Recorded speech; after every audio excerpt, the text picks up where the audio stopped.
However, when you talk to government people, they're not so secretive, but perhaps they'll delay in responding to you.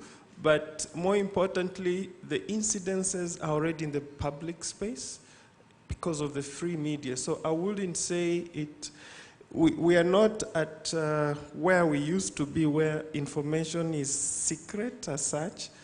And more specifically now to the hate speech and some of the public pronunciation. For example, about 6 months ago, there was a video on YouTube about same-sex issues, and one of the government agencies was against that for moral, in quotes, issues, and publicly asked Google to take it down. Of course, he was told he has to go through the right channels, which he tried, but I don't think they've taken it down.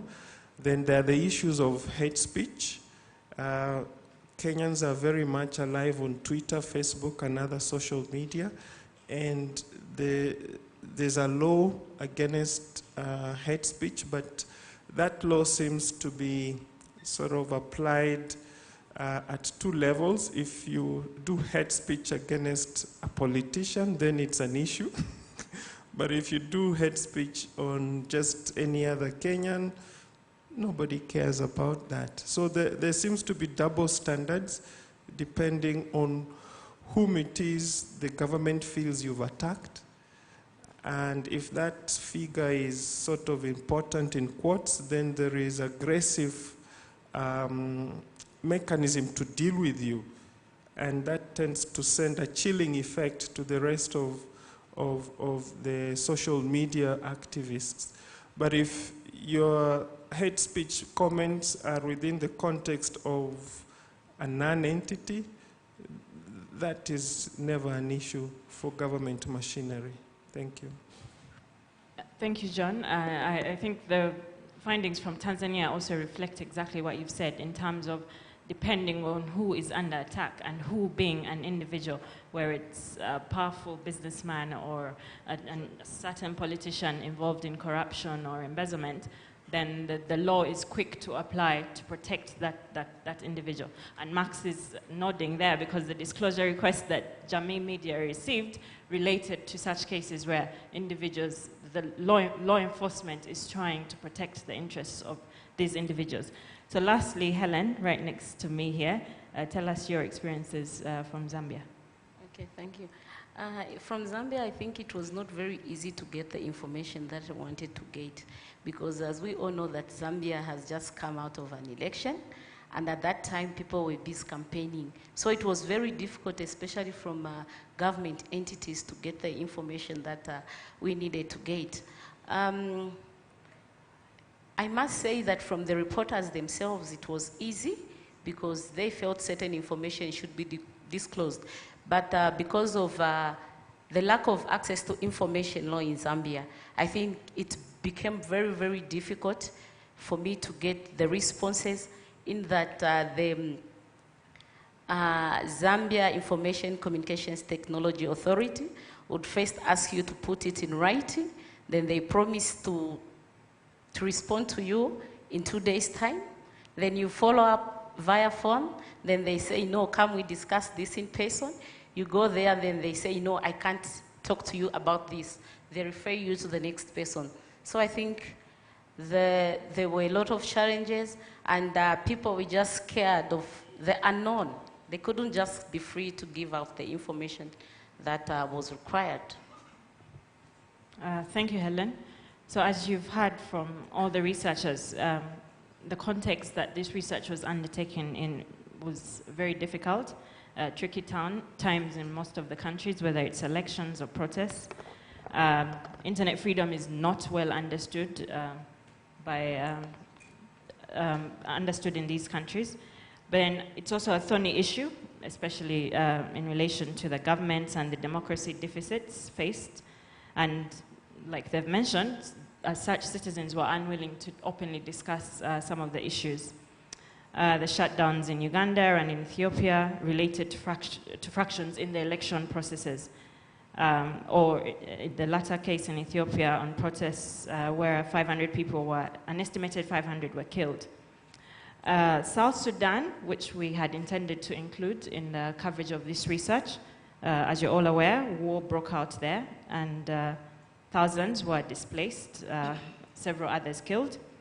One of those displaced was our researcher. That's why he's not in this space here today. We had a backup researcher also based in South Sudan. He hadn't fled into exile, but for security reasons, it was just not possible for him to carry out that research. In Somalia, a researcher also fled into exile following threats to him over his journalism-related work, not directly related to the research, but his journalism work related to him, led him to flee into exile. Gunmen visited his home and threatened his family, which has since moved 3 times in different areas of the capital to try and stay secure. And for those reasons, also the researcher from Somalia is not able to join us here. So perhaps to make this a little bit more engaging, there are a lot of research practitioners in this room and also other stakeholders who can help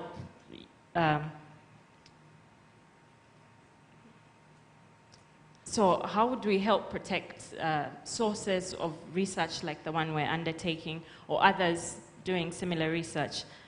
How do we protect those sources that we speak to? Anyone in the audience that would be willing to share or recommend on how we can overcome some of the challenges that the people that are doing this very important work are facing? No hands? You don't want to facilitate the good work that these people are doing? Shame on you. Oh, there's a hand at the back. Thank you.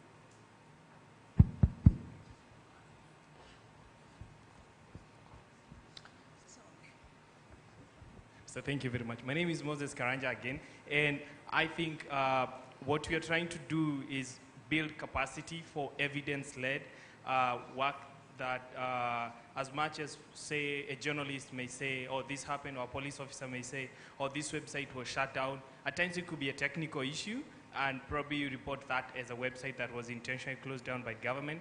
So there is some technical intervention where a project called UNI is helping to deploy probes in different countries that can document and do a whole number of tests that actually can stand as evidence even in a court of law because it's an open methodology process.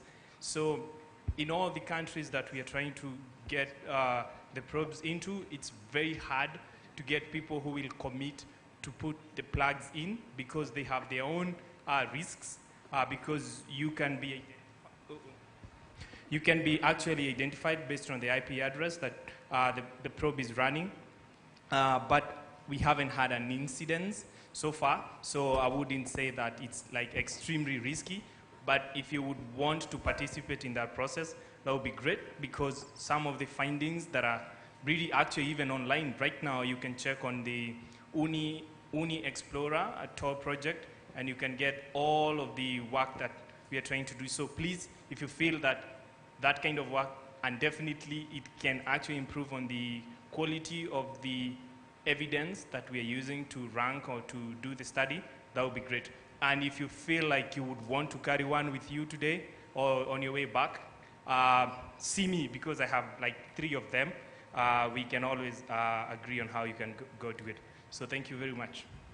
Thank you very much, Moses. The measurement devices you mentioned are very useful, and we've definitely employed them in the past. But sometimes it's important to capture the human stories, so the individuals who are facing some of these challenges that we mentioned. The earlier session said, you know, women speaking up more boldly about the challenges or the violence they face online. So how can we build the confidence of the journalists, the human rights defenders, the activists, the opposition to open up, even the officials, because we also want them to speak to these issues so that we can, facilitate the work of the researchers and also document these issues to inform intervention strategies. So these sensitive topics, ideas people, how do we get more respondents and individuals to talk? Any hands? I see the lady in the middle with the black coat. Yeah. I'm Cinderella. I think because these issues that we are researching are sensitive issues, and so the safety and security of both the researchers and the respondents is very critical. And using platforms like WhatsApp, emails may not be as secure as we think, because then if it gets to the core that government is interested in knowing the nitty-gritties of the research, it's important that we get secure platforms of extracting information that helps the researchers and respondents feel obliged to share as much information as possible. And then I'm a bit concerned about the issue of respondents giving their information and placing it as a challenge, because in research then confidentiality and respect of the opinion of the respondent to keep themselves anonymous is in itself a principle to obey. So for instance, if you ask me to give you an opinion and I say I didn't vote because I felt XYZ, so you should report as I've said without putting my name. And I mean, it shouldn't be a challenge for you, because then the respondent has requested to remain anonymous. So rather than using the popular platforms that government has mastered to say track the respondents, you could look out for secure platforms where even if I give you my information, I'm confident that they won't get me or come back to haunt me or arrest me or imprison me. Thank you. Thank you. The information that they referred to as having difficulty in accessing was public information. The respect for privacy of the respondents is utmost at all the interviews and engagements they undertake with the key informants. There's a question in the middle and then to the back. Two gentlemen at the back. Oh, question. I was contributing to that point you raised, but then I could also add a question. I think one of the ways of increasing the sources of this data is to establish closer networking with established human rights organizations that already have the reputation, the trusted, they have the experience, they have the infrastructure, and what it would mean, like human rights commissions or other entities, they have the experience, and what they are collecting info, they will be able to point in the right direction. But what this would mean is you then have to capacitate them a bit more to deal with ICT, so that you just said it earlier, you don't need to reinvent the wheel. Now, the question I want to ask maybe all of them is whether there was any correlation between centrally provided internet, like fiber, where there is a hub, where all connections start, or vis-a-vis where the satellite. I imagine Zim, why they are not giving the number is maybe some guy has put a satellite somewhere and he doesn't want to be known, but he wants some people to know. So maybe there might be a correlation in many other countries. But if you have fiber, like in Kenya, all landing must be in Mombasa, and they employ DPI technology, they are censoring everything. So maybe the researcher could look into that. The second question is that to suppress people from speaking is to surveil them. I would be interested to know the level of surveillance in these countries in Africa, and I would particularly be interested in knowing the people that have these surveillance technologies, are they doing it overtly or covertly? We all know during the Snowden cases, even these big companies in the US, fibers would be cut by US government and in the sea, and all data would be going there, all of them. So I would be interested in a similar scenario for the African region. Thank you. So we'll take the two questions at the back, and then the researchers will respond. My name is Raymond. I am an investigative journalist. So I spend much of my day stealing documents from a government that invests almost $1 million in surveillance. In Uganda, we do have both on and off the grid surveillance on journalists. So much so that even strokes of anything on your gadget can be logged. So the government can even log keyboards, it can log keystrokes and figure out what message you're trying to send.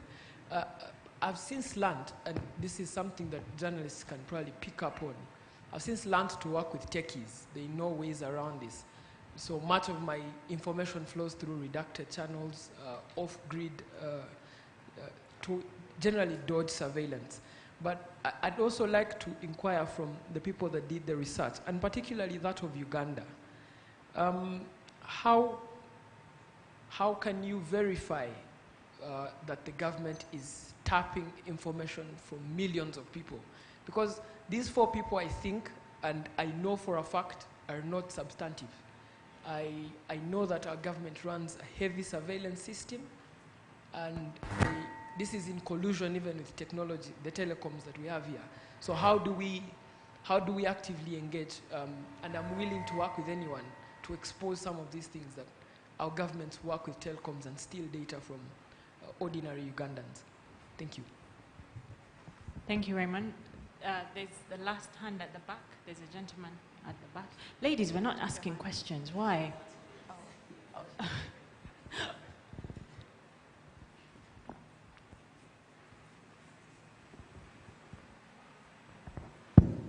My name is James Wire.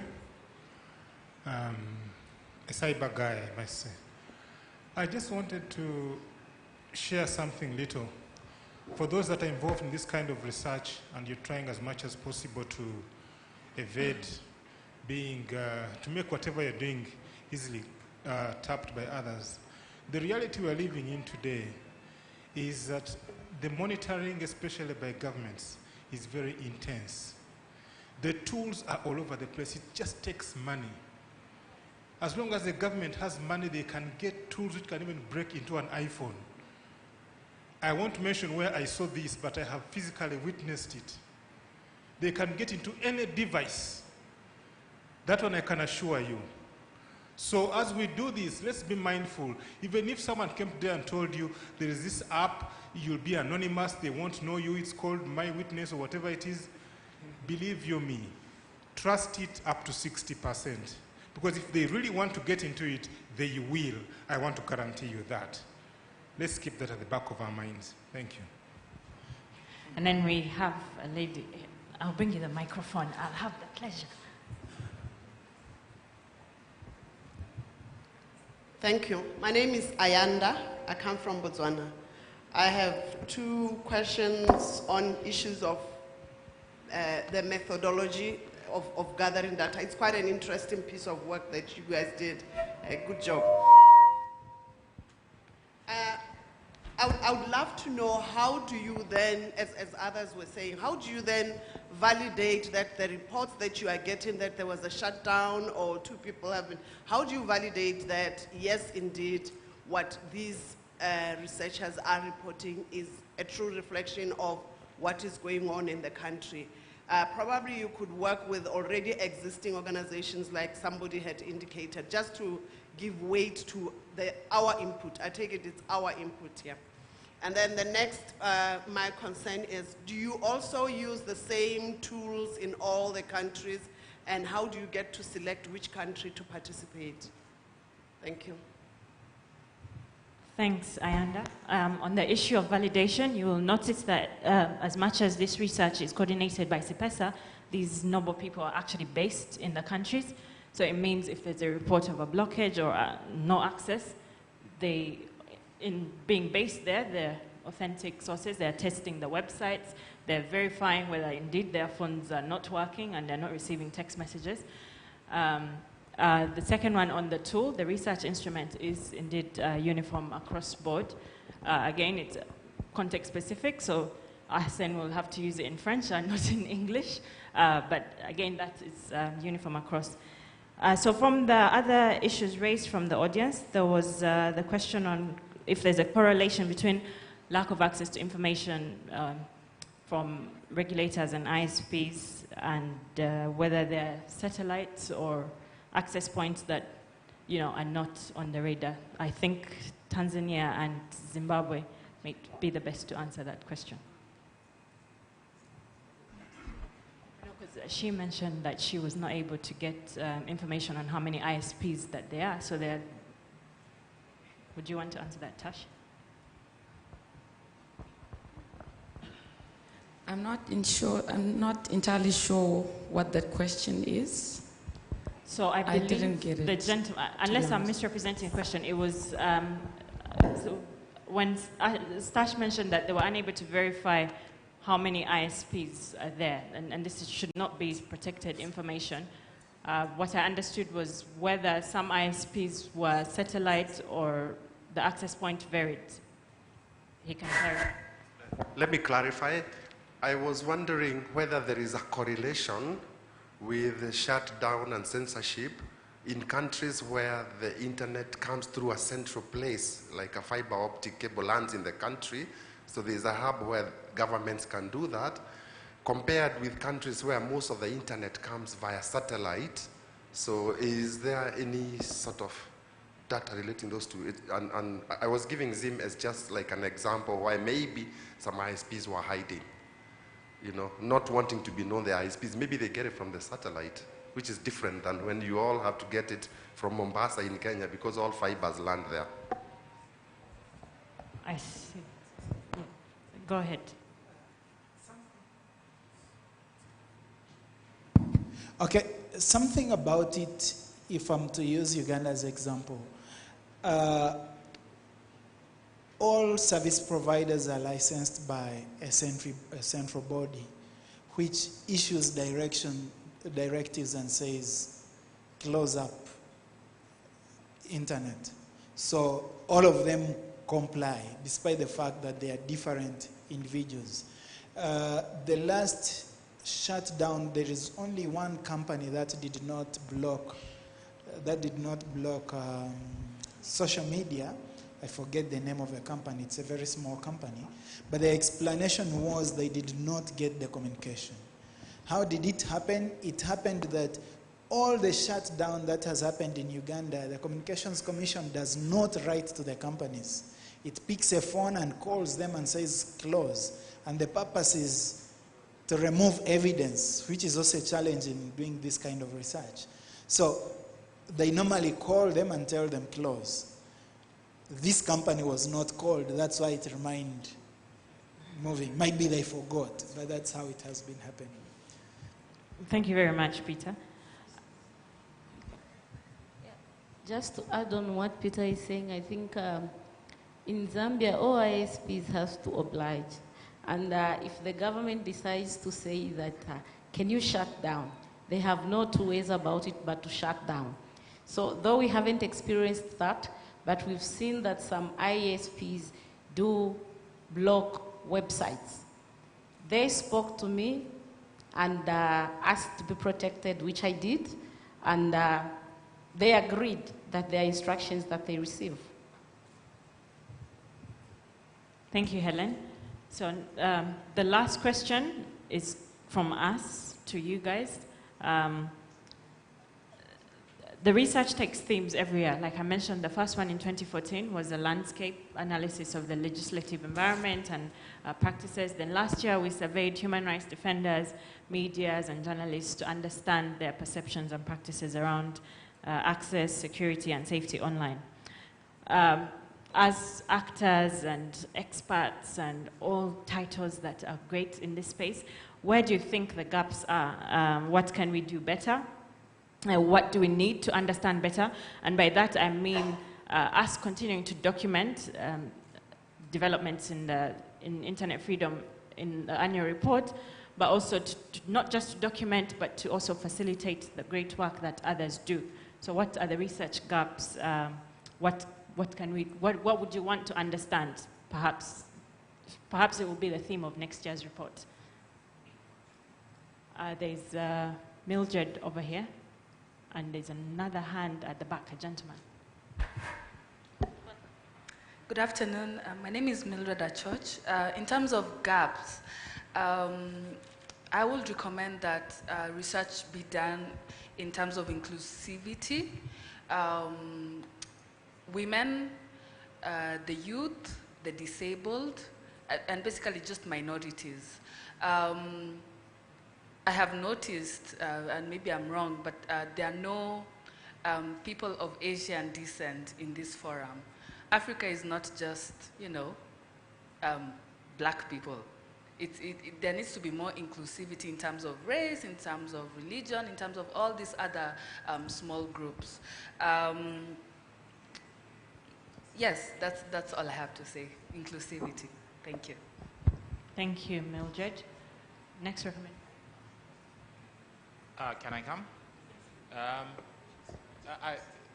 This year's report, I think you touched on propaganda, but no, strategies for governments. Right. But I think when you read papers that were done by Ron Dybert at Citizen Lab, who is one of the leading authorities in this area, I think let me start by an article that I saw Niao today about Russia training cyber actors and trolls as a way of to contest the democratic idea or maybe Western ideology.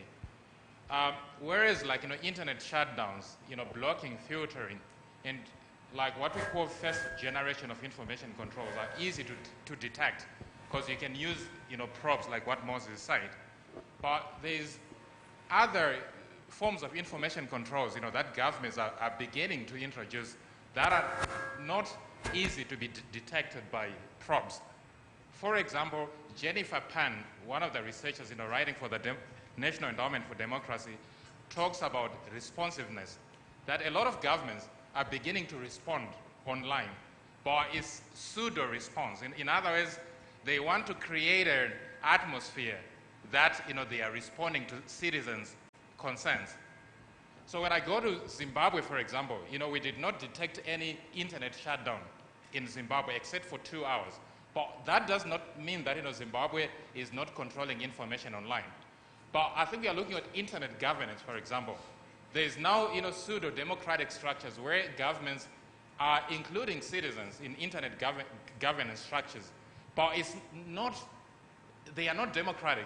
So I think they are not democratic structures. In other, it's for power, democracy. And then propaganda, where governments are not shutting down the internet, but what they do is to introduce competing ideologies on the internet to discredit opposition, Democrats, and civil society. So that is, I think Ron Dybert calls that the third generation of information controls. And it's not easy to detect, it's not easy to research. So you need in-depth field interviews with people who are living in those countries. Then maybe lastly, the issue of infrastructure sharing and internet gateways. I think that's also a hot topic in countries like Zimbabwe and a few other countries. Thank you. Thank you, Arthur.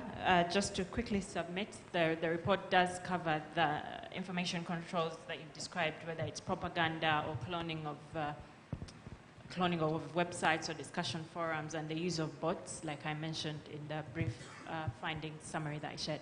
Next, recommendations for research. There's a hand there. I think we'll be sharing. Hi, just a note. I think this is a third report, right?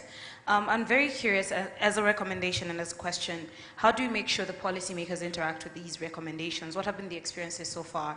How do we take this back to the country level? And how do you engage on these issues? Because on the other side, they're reacting from fear and from not knowing what this space is. So I'd love to hear from the panelists and obviously from the floor about how we make this count on the other side, because we are, I think, many ways preaching to the converted again here. Thank you, Nigeria. Yeah, and direct continuation from when Nigeria stopped, because I thought she read my mind. The report is plenty English, plenty words. And unfortunately, I know my people, unfortunately, don't read. What efforts are being made to actually convert this into short, crisp, punchy, and using alternative means of communicating this beyond simply words? These things end up on shelves, gathering dust. whereas our people who watch videos will listen to audio. Let them learn to read. No, meet them where they are. Thank you. And Henriette, just behind you, she had her hand up. And Stanley, and then we shall close Thanks, for lunch. Ashna, and congratulations to everyone for doing this. I just wanted to actually respond to the previous speaker. I think that research in its own right is not the whole story, but we need the data. And I think there are many people in this room that do engage with policymakers. And I think, as we had in our discussion yesterday, I don't know how many of you were in the room that talked about, are Africans engaging in policy making?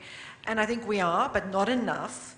I think that is our responsibility, and that's when data like this is really useful to us. So I think it's an ecosystem. Someone talked about this morning about having an ecosystem, and I think it's up to us to use the data, to use it promptly, repackage it if that's necessary, but most importantly, I think, engage the policy-making process directly. Don't stay silent. If there is an opportunity, participate. Even when there's not an opportunity, speak out.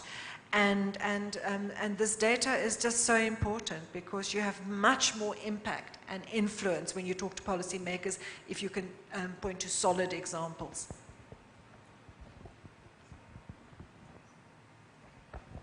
That was the angle I wanted to mention. Engagement with public officials, so it's covered. Thank you very much, Stanley. Thank you, all the contributors.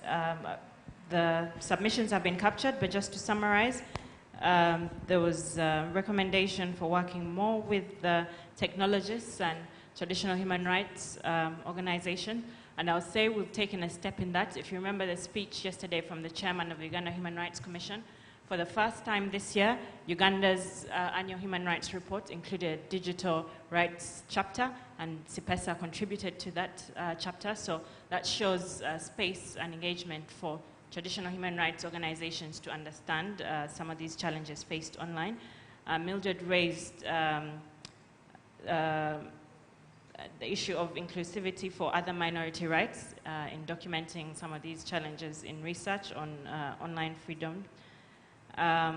Then Arthur and Raymond, what we've captured here is that they should be coverage of both on-grid and off-grid controls to access or surveillance. And then Nanjira, engagement and following up with policymakers on the recommendations and findings of the reports. And finally, Femi, you've mentioned repackaging and text, and Henriette's made a very good contribution to that. Thank you so much. One of you will be lucky next year, and we will be able to cover one of the themes as the 2016 State of Internet Freedom Report. Thank you so much. Thank you so much to the one... Oh, Arsene would like to say something before we close. You can keep you'll still do it right after I've spoken. Just a quick note is when researching on topics like this which are evolving, I think it's another challenge, because sometimes, with research and the data we're presenting in these reports, maybe we concluded the research in June and the report is being released in September or wherever. There are new things that have been have happened, and even some websites probably that we said were blocked at that time. Maybe now some of them are released, or some activists that we said were jailed at the time we've been writing the reports. Maybe now they are covered. So maybe next year, if there's a way to continue building on where we stopped, and include the new trends that's happened later on. Another challenge is about the language. For instance, in the Congo, where I come from, we speak French. So French is the language that is widely spoken. And so we had to interview people in French and then translate the answers and even write the reports in English, so that for everyone to be able to read. And the recommendation maybe for CIPESA is to find a way, and I think I said it, to translate these kind of reports so that they are widely read in French-speaking countries. But also, this report is a compilation of what has been researched, and I hope that will be the country reports that will be released, and so you'll have the opportunity to have more data and more in-depth research from what was collected in those different countries. Thank you.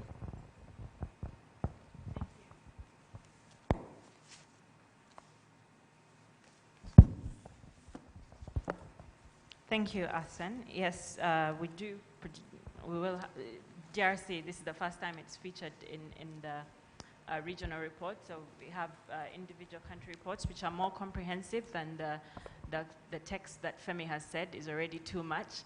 But the individual countries reports cover more of the data collected from each. And also, thank you for the recommendation for language, multilingual, and it's not just French and English, obviously. It will be important to cover other languages spoken on the continent. So this time, round of applause for these wonderful researchers for doing the work that they did in very difficult situations. And then round of applause to you for advising us and giving us recommendations that we will take forward and take on board. And now you can have lunch, unless you would like to stay here and talk a bit longer.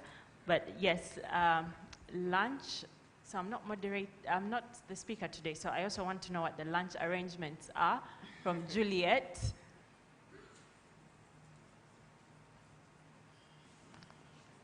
She's hiding. Okay. Give me your card. She's hiding. So lunch will be served, that I know for a fact. I just need to make sure that I tell you that it will be served in the right place. Just one second. Thank you, panelists. Let me just find out what the lunch arrangements are, and then I'll get back to you.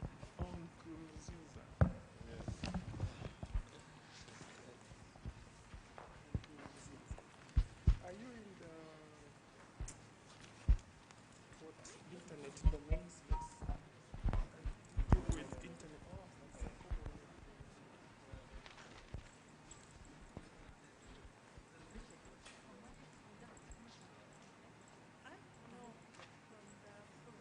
Okay, so lunch will be served by the poolside. Please get coupons as you exit the hall. They'll be given out, and then we'll be reconvening at 2 p.m. We have 2 lovely sessions to close this wonderful forum. We'll be hearing from panelists on the cost of shutdowns, and then lastly, we'll hear on cybercrime strategies that respect human rights. So please be back on time at 2 p.m. Thank you.